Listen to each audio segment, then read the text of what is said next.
Welcome to Popcorn Talk, featuring movie discussion, news, and interviews. Popcorn Talk. We talk movies. And now, here's Popcorn Talk's Anatomy of a Movie.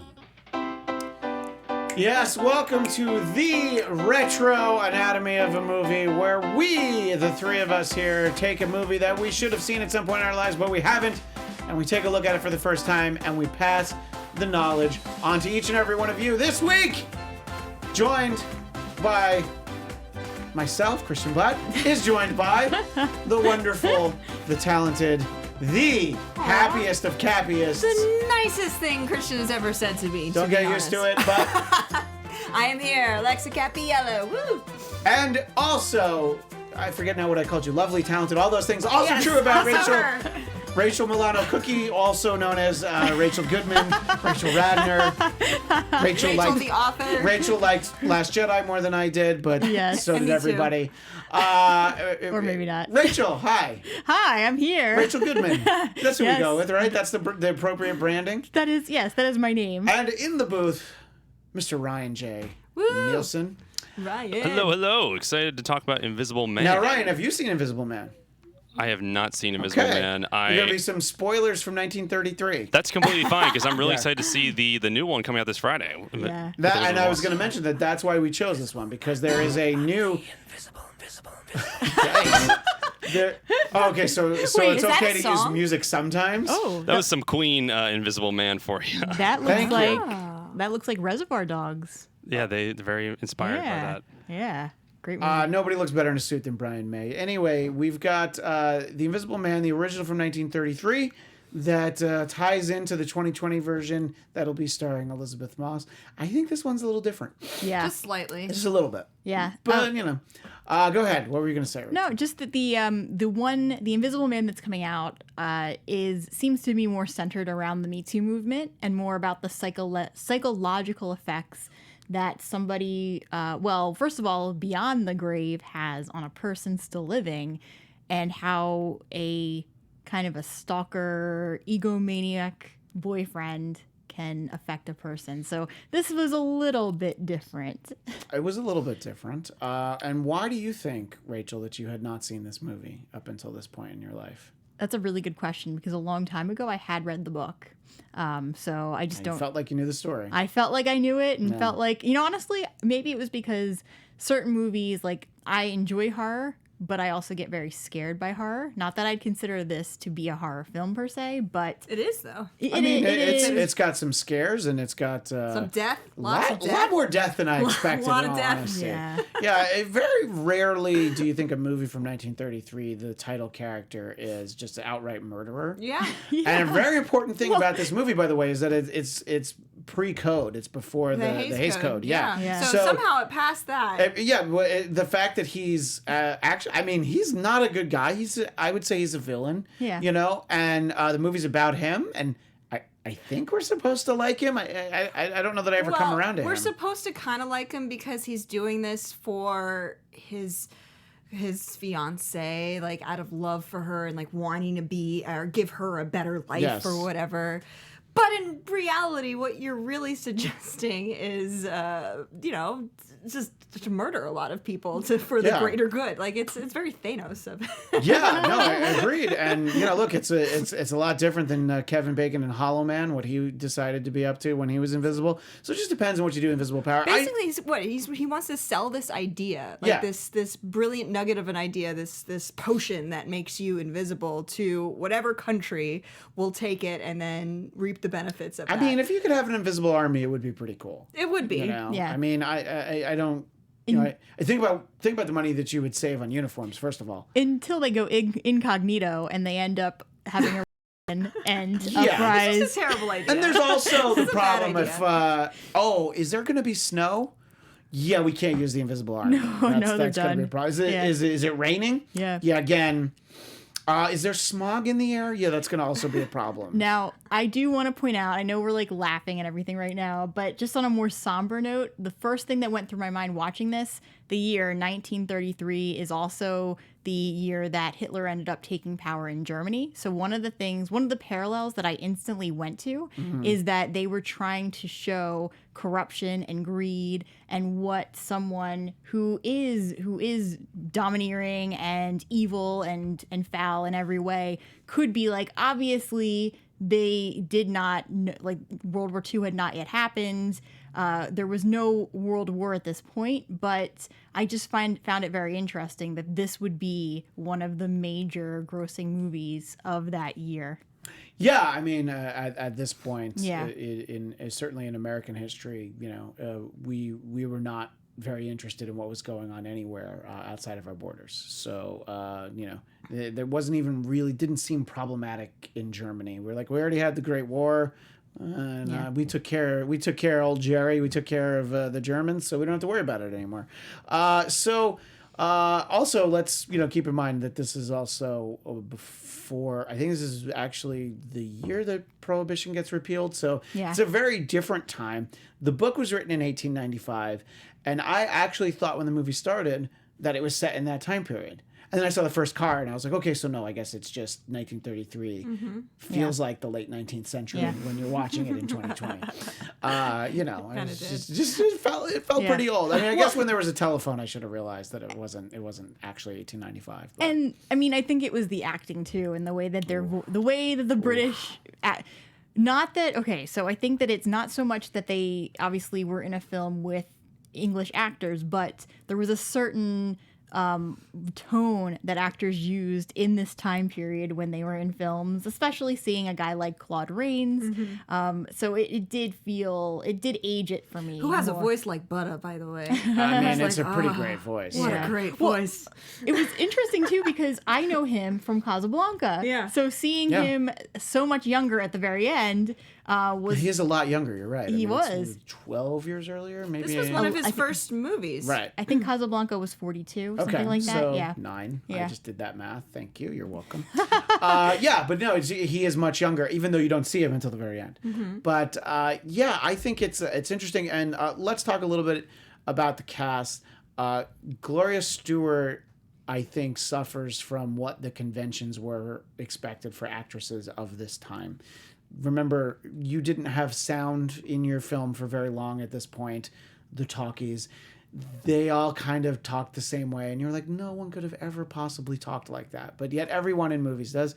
And do either of you know what movie you've both certainly seen Gloria Stewart in? Well, I know for a fact she was on a soap opera in 2002. Okay. Do you know something else that you've seen her in? No. Tell us. Titanic. She's the old lady. Oh, what? Yeah. Really? Yes. Oh, I didn't know that. I looked it up to make sure I was right, but I thought I thought that was her name. Yeah.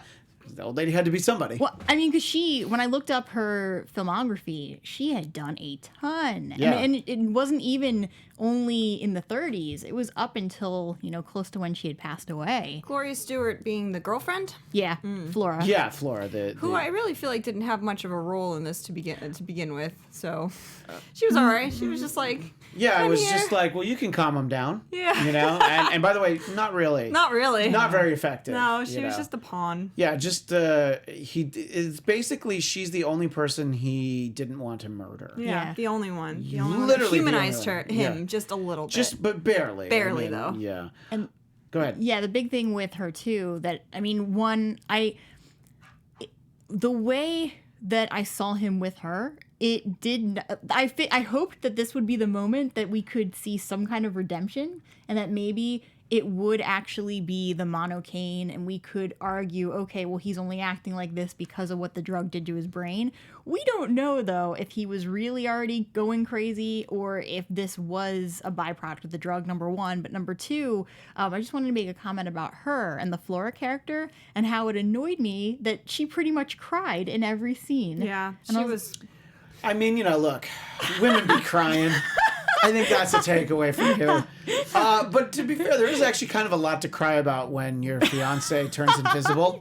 Every scene. Yeah, and you know, and you find out that he's probably, you know, like there's a chance he might murder you. Yeah. So, and I think that it is very interesting though. Like from when he first shows up, you know, and he's at that inn, and he's just such a dick to everyone. Like to everyone, I'm like, and he's not paying.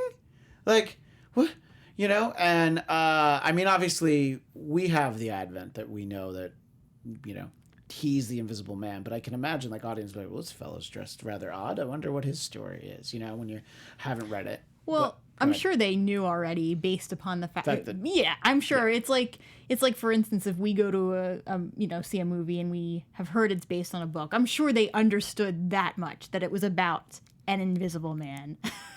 The title does imply that might be the case. Yeah. There may or may not be an invisible person in this film. I did think that it was incredibly dramatic. The very first scene was so dramatic in that he walks in and everybody stops what they're doing to look at him. Like it was very like those old Western movies where the guy walks in and then everybody gets quiet. Or the modern day version of that, and you walk into, you know, an establishment and the record scratches and everyone stops to look at you. You know, I mean, that literally happens in 48 Hours. A million other movies, but that's the first one I thought That's of. funny. So yeah, there's definitely that. You know, and you know, he looks odd, but at the same time, it's snowing outside, It's so snowing. you could be bundled up. That's fine. Yeah. So yeah, I don't. I did want to ask you, and then Rachel, I know you read it probably a while ago, but what comes to mind for you that are differences from, or is the book too long ago that you don't really remember what was different about it? To me, it's been a long time, like back in high school, but from what I remember, it was similar. I feel like sometimes with the books, especially books written by H.G. Wells, sometimes you actually can see more of the character's perspective, like in any book in general. Sure. So I feel like if anything, it was almost scarier watching the movie because you didn't have that perspective from the, I think his name was Jack. Yeah, the Jack. Jack Griffin. My notes can tell you. Let's hear some more from the notes. Alexa Cappiello, Notemaster General of Retro Anatomy of a Movie. Basically they say that Griffin was even more insane in the books. Griffin is already insane before he makes himself invisible, and he's entirely motivated by his lust for power in the book, as opposed to them giving him a little bit more of a humanizing motivation. I would say a little bit more, in the movie, where he's just trying to make a better life for his fiance and him in the future. So see, it could just be that I read it a very long time ago, but I actually thought that he was more I thought that he was worse in the actual movie because he sort of just jumped, like as soon as he meets up with Kemp, he's all of a sudden like, yep, I want to, you know, kill a couple people and rule the world. No biggie. I need a visible partner, and it's the lucky day for you. Kemp survives in the novel. His life is saved by those who ultimately killed Griffin. In the film, Kemp is terrified throughout and pays his life by betraying Griffin. With his life, excuse me. That's what you get. Don't betray the Invisible Man. Don't betray the Invisible Man who's like, I'm going to kill you on Saturday at 10 p.m. He's got like it's like, not right now, when I could just walk up and, I don't know, crush your windpipe. But I'll come back a little later. Yep. I don't have my killing gloves on, so at some point, don't worry, I will kill you. And I mean, it's tonally very dark, obviously, because it's in black and white. It is visually very dark, but you know, not necessarily, and not every black and white film feels quite as dark as this. But I do think that they do a good job sort of showing how desperate he is. Like, I mean, sure, he's got this scheme but in the early part of the film, I think he really wants to be able to have a cure, not just so that he can sell it with a cure, but he's like, yeah, this invisible thing's been all right, but I think it'd probably be good if people could see me again, you know? So I'm just sort of wondering what each of you thought about sort of the little bit of the character arc we got for Jack throughout the movie. What did you think of, basically as the movie went along, Alexa? I don't know. I don't think it had a strong enough arc for him. Like I wanted to like him more, and I just didn't. He was just a bad person. I didn't even care that, you know, his motivation was for his fiance. I don't know. I felt very disconnected from him. But to be fair, your heart is invisible, so you Yes. don't actually know how to Yes. feel that kind of. Yes. No, I just, if we're talking classic monster movies, I felt more when I watched Frankenstein than I ever did watching this. This I really enjoyed from a special effects standpoint, but story-wise, I thought it was just okay. I didn't think it was strong in that regard. What did you think about Jack Griffin? Griffith? I don't Griffin, think that he was supposed to have much of an arc other than I think the whole point was that don't mess with science as much as he had, and that was basically the mistake that he made that was going to be irreversible. And so, but here's the thing though. So for me, at first, I wasn't sure where they were going with this because I had no expectations that it was going to be anything like the book. I just kind of viewed it as watching something separate. And so as I was going into this, at first I thought it was going to be a comedy. When we first saw Jack and he was kind of like, running around in the room, chasing everybody out. Naked, by the way. Yeah. Totally naked. But nobody really got hurt, like super hurt. Nobody Not got at first. Yeah, not at first. But it was the point when he went in and then killed an officer and walked out. That was the point where I said, okay, yeah, this guy there's no way to really redeem him. And then by the end, by the time he's running around killing people on trains and just, messing things up to a point where he really is just sabotaging everyone, that's where I'm like, okay, yeah, this really, like, I thought that at first they were going to have him go through an arc where he was able to become a better person from being invisible, but then as soon as he started killing, I realized that is not the direction they were going. And if anything, I thought that Kemp might have had a stronger arc, but then he flatlined at a certain point. Yeah, no, I think I agree with all of that. And I do think that, a little bit more complex storytelling would be that he would be redeemed, he would be a better person, but then gets killed anyway because everybody's like, yeah, but you did all that stuff, so we haven't stopped coming for you. So here's a pitchfork to the eye, buddy. I also felt like their third act was really short. Now, I know the movie movie's it's an hour and 10 minutes or an hour and 15? An hour and 11, yeah. Okay. There's only so far you can go with it, though. Yeah. Like, if you're going to take the reins of making him this big murderer, like, how many murders do we get to see before it finally, like, okay, let's nearly do enough. Yeah, but, like... I wanted more murder in this movie. The big climactic moment, though, when we were getting to that very end, it was only a span of, like, 8 or 10 minutes. So I felt like we had all of this build up, and then we finally got to, like, the meat, and then it was over. So. Yeah, I mean, it's very abrupt. Obviously, films were much shorter, especially at this point. But, yeah, I mean, it's funny because this is such a well-known, I mean, it's hard to call this a monster movie, but he is considered sort of one of those monster characters. Is a monster movie. So, yeah, and I think you don't think of it being quite this short, There's plenty of room to add commercials when you show it on television. So there's no problem there.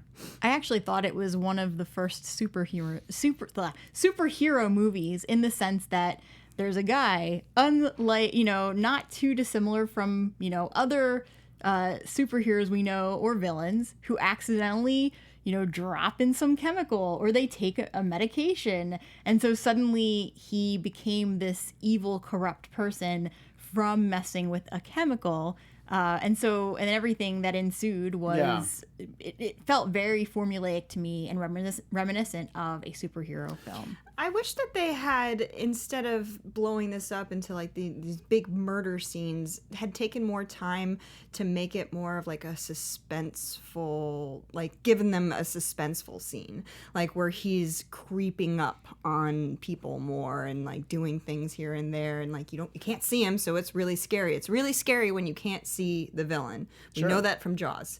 So very true. So they should have built the suspense as opposed to just murdering people left and right. I don't know. I agree. I mean? And they had the perfect opportunity to do so. Like all these little special effects they could have done. I don't know. It's harder too when it's Claude Rains and he's going hee hee hee every time. It is hard to take them a little seriously.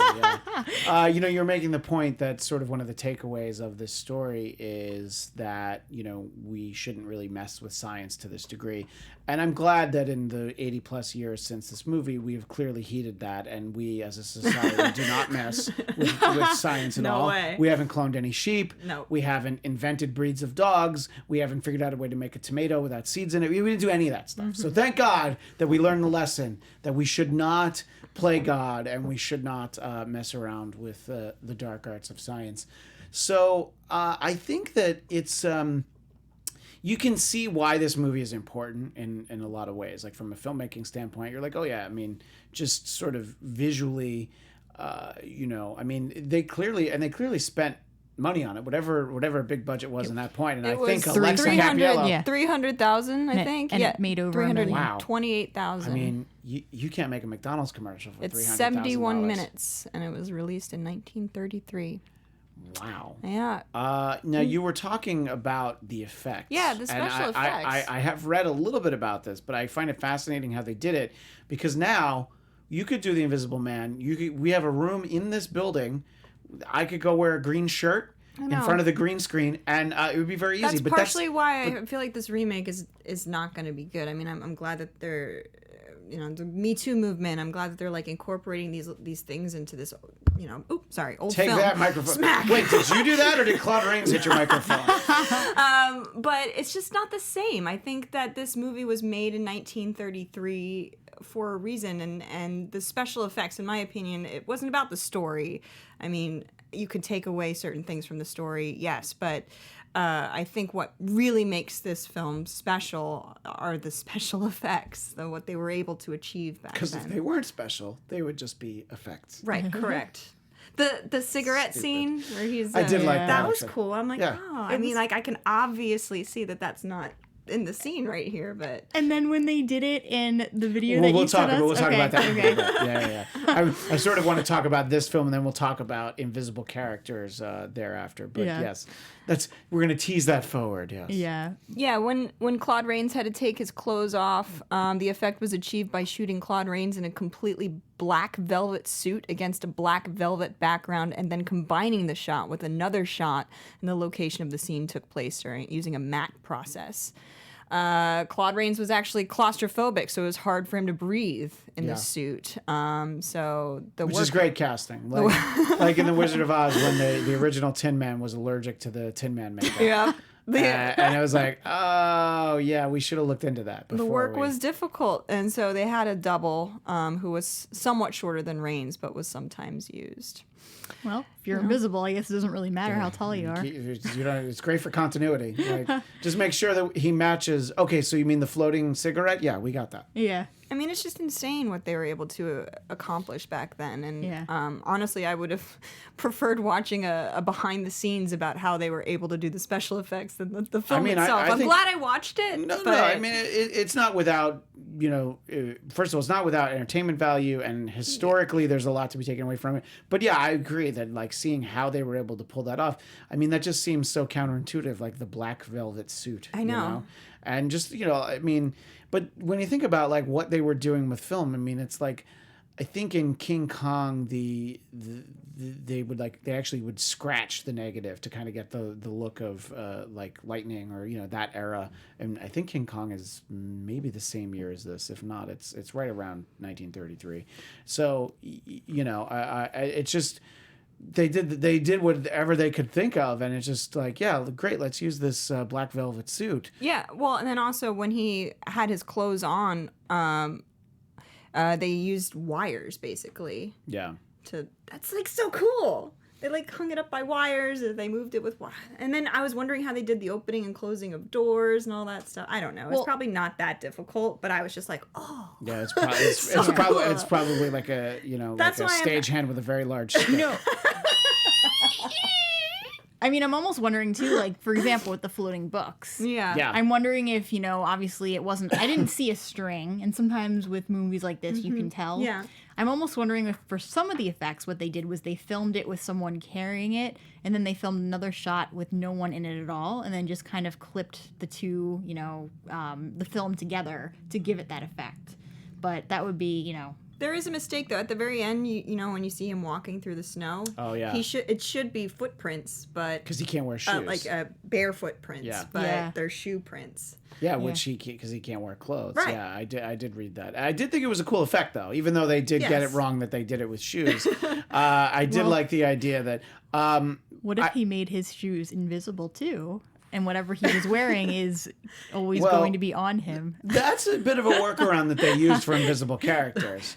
Like Sue Storm, the Invisible Girl / Invisible Woman from the Fantastic Four. It's like, oh yeah, no, her costume's invisible too. You don't have to worry about that. That's fine. You know, I mean, I think that invisible technology has come a long way since 1933.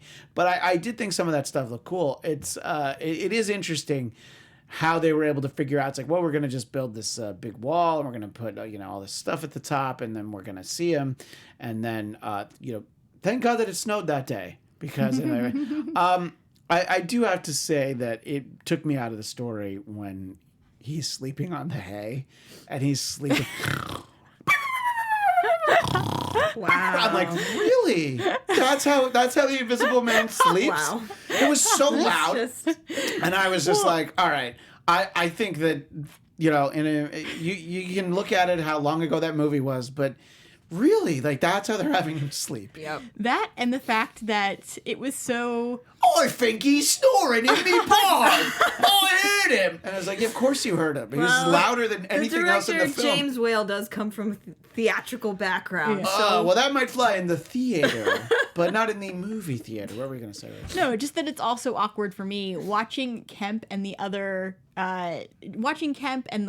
cops trying to plan all of this and not recognizing it all. Like, they made one little passing comment, oh, he might be around. But then the fact that they would choose to make the rest of their plans in the same spot where the Invisible Man knows, they should have probably just figured out, okay, he was last sighted here by these people. Let's go, let's drive somewhere else where we know that he's definitely not, and at least try. But how do you know that he's not in your car? Well, if you know that if you've already heard the news that he's somewhere else through phone, and it's not that behind, you can at least try to be somewhere else. I mean, I like their... Look, A for effort, trying to move the nets through the room, and everybody, trying to catch him, make sure he's not in there. But, doggone it, he just always found a way. That Invisible Man. He found a way to be invisible. Are there any other good tidbits before we talk more about this film in terms of its legacy and follow-ups and such? I mean, obviously we do have the new version coming out, I believe this Friday, with Elizabeth Moss, and I actually don't know who's playing the Invisible Man in that. It doesn't matter because he's invisible, but I know we'll see him at some point in the film. So if anything jumps out at you, Alexa, please chime in.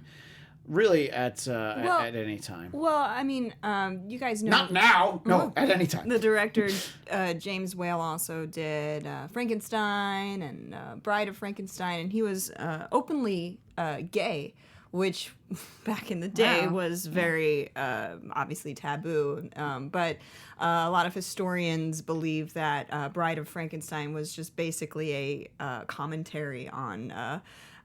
social commentary on marriage and how Frankenstein reacted to his creator versus his bride, and all that was basically a way of James Whale to talk about sexuality and homosexuality and how marriage doesn't need to be between a man and woman. It could be between a man and man, or a woman and woman.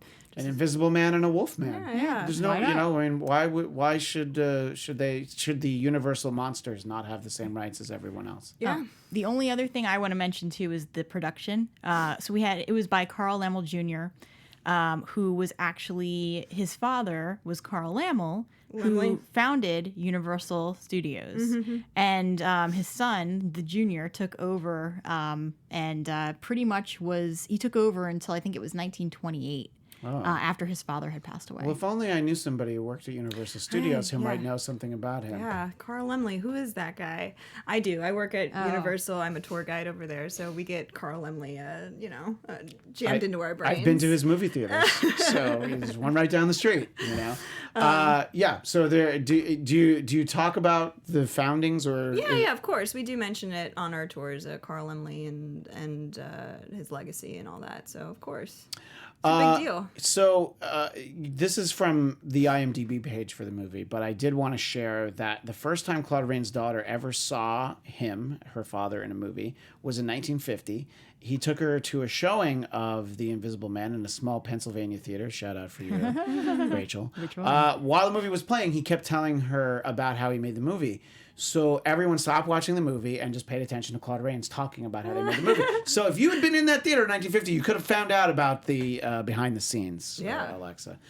So there are obviously follow-up films that are not actually attached to this. There's obviously that character does die at the end, which I think is I think that's one of the things that they do best is that reveal that we don't see photos of him. There's not like a painting of him.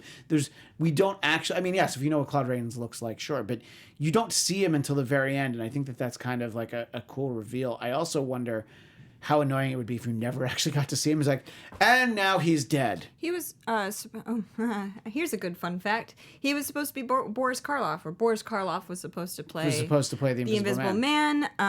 But they had a mix up in directors and Karloff decided not to be in it because they were messing with his salary. They didn't want to give him. Yeah, they probably wanted to give him like salary. $100, and he's like, "I insist on 105." Boris Karloff's like, dude, I was Frankenstein, They don't man. care. You need to step it up. Yeah. Plus, why are we using the same actor over and over again in every single monster They role? They should have told him that Bela Lugosi is going to work for half of your rate, and he's like, "I'll do it."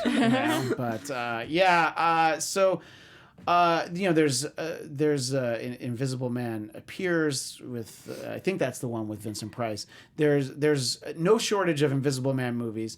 There are multiple Invisible Man TV series. One from 2000, one from I think 1950. So this idea of invisible characters is fairly prevalent. Wasn't there one with not Kevin Spacey? The Kevin Bacon Hollow Man. Bacon. That one's called Hollow Man. Oh, okay. So you didn't have to license anything. Which, by the way, you can watch our Guilty Movie Pleasures coverage of Hollow Man tomorrow at 6 p.m. PST. Look at that. Cross promotion. That's The thing convenient. Love that. about Hollow Man is I think they achieved what I wanted out of this movie, which You was wanted it to be more rapey. no, not rapey, but suspenseful. No, I know. It was scarier as opposed to just. Well, I death. think that you have to understand this is probably very scary for 1933. All right, exactly. fine. But I Yeah. wanted more suspense. Yeah. No, I actually think it was just the time period. Yeah. I think that seeing this, especially back then when the effects were so limited, Yes. it was probably one of the scariest movies that people had ever seen. Right. Yeah, no, I think you're probably right. And then just that idea of like, wait, is there an invisible person in this theater sitting next to me? A ghost? I don't know. And before we move on to talk a little bit more about the Invisible Man, I think we should actually get to what we talk about on every episode of this show. Does it hold up? Rachel, does it hold up? I would say yes. The reason being, it held my attention. Did I think that the third act was a little bit lacking? Yes. But if I'm holding it to a 1933 standard, then no, I don't think that I don't think there was anything wrong with that act being so short, and it felt very satisfying for me at the end. And I think that we saw the Invisible Man die; he had to die, and so just throughout, it was a very entertaining watch. And so I would say, yeah, all these years later, it still holds up. Well, not judging it from a 1933 standard, Alexa, from the 2020 standard. Yeah, that's what I thought we were doing with this question, which is taking it. No, you're saying the third act isn't really a problem, and you do feel that the movie holds up. It holds up even now. Okay. Yeah. But What do you think, Alexa? I'm close to saying yes, but I'm more like, nah, not really. I'm inclined to agree in that sense that it holds up in the way of like, you have to watch it through a very specific prism. Very and it's specific lens, and understand the time period, and like old television. give it benefit of the that is doubt. very often Yes. the case. You know. So I don't think by 2020 standards, I don't think people would go to this movie and say that was a really good movie. I think they'd be like, that was all right. It was like, okay, I guess. Yeah. So no, I don't think it does. I do think it's all of its significance is in it being historical Yes. and it being from such a long time Yes. ago. I think it doesn't hold up for a modern audience that's going to just walk in and see it. But if you enjoy film and studying film, Yes. you're going gonna to like it. Yeah, and I do think it's overall very entertaining, even watching it now. But I agree, I don't think that it's not gonna draw an audience that a movie like Invisible Man with Elizabeth Moss is going to draw. Right, and Which I'm a little intrigued now. I think I'm intrigued. Yeah. I think I'm gonna see it. Yeah. Well, you can tell me how it was. No, it's more because I don't get out to the movies very much. I have to watch my movies at home. You don't go right out now. to the movies, and yet you are hosting an Anatomy of a Movie show. Retro Anatomy of a Movie. Where can He's I calling watch? himself old. Where can I watch these movies? In my house. Once my kids go to sleep. And I just want to give a shout out. I shared a video with each of the ladies. For me, my first exposure to The Invisible Man came in a very little known film called Amazon Women on the Moon. And it has a very funny sequence starring Ed Begley Jr. as the Invisible Man. And I'm using air quotes for the Invisible Man because he's actually not invisible, And but he thinks he's invisible. And everybody's just gotten used to the idea of like, oh no, how many checkers moving? And, it's just, they're like, he just thinks that he's like pulling a fast one on everybody. And meanwhile, he's just this naked guy walking around. And so I was thinking when I was putting together my notes for this, the reason why I'm mentioning it is I'm like, oh yeah, and then there's the son of the Invisible Man. I'm like, oh wait, that's not a real movie. That's Ed Begley Jr. in Amazon Women on the Moon. Sorry, I don't quite know what that Invisible Man is that Ryan's showing. Moss. It's the new one. Oh, that's for the new one. All right, Yeah. I didn't know who that was a photo of because she's almost invisible. So that is our coverage on Invisible Man. For next week, I wanted to pick a sports film because of the upcoming Sports Ball. The Way Back, I believe, is the name of the Ben Affleck movie. And instead of just picking a gem from Ben Affleck's, maybe Phantoms or something that most people haven't seen. Instead, I thought we would dive into arguably, or by some people's account, one of the greatest sports movies ever made, Brian's Song. So we will watch that next week on a retro Anatomy of a Movie. I almost left the retro off. But until next week, Rachel, where do people find you? You can find me on Twitter at Rach Goodman or on my author Instagram account at Rachel Radner Author. You can also find me on The Outlander, The Young and the Restless, Narcos Mexico Season 2, Curb Your Enthusiasm, and the Stumptown panels. You left off Doctor Who. Oh, one more. Season finale. One more. People can watch it. And, the reason why you really have to watch the Curb Your Enthusiasm panels is we're both on it. Yeah. The other ones, sure. Fine, but we're both Maybe. on that one. And I am chopped liver. You're on this show with us, so tune in next I'm week. actually patiently waiting for Barry to come back. Still not back. I know, but my name's Alexa Cappiello, and you can find me on Instagram at Alexa Cappy, Cappy. Don't look for her anywhere else. Don't That's look- all, the only place you need her Get outta is here. Insta. And you can find me, Christian Bladt, on Twitter and Instagram at ChristianDMZ. And amongst the other shows that I do, in addition to Curb Your Enthusiasm, Thursdays at 9 Pacific, Star Trek Picard after show. We've got a few more weeks of that, so tune in there. But again, that is all the time we have, so we will see you next week at the movies. See you later.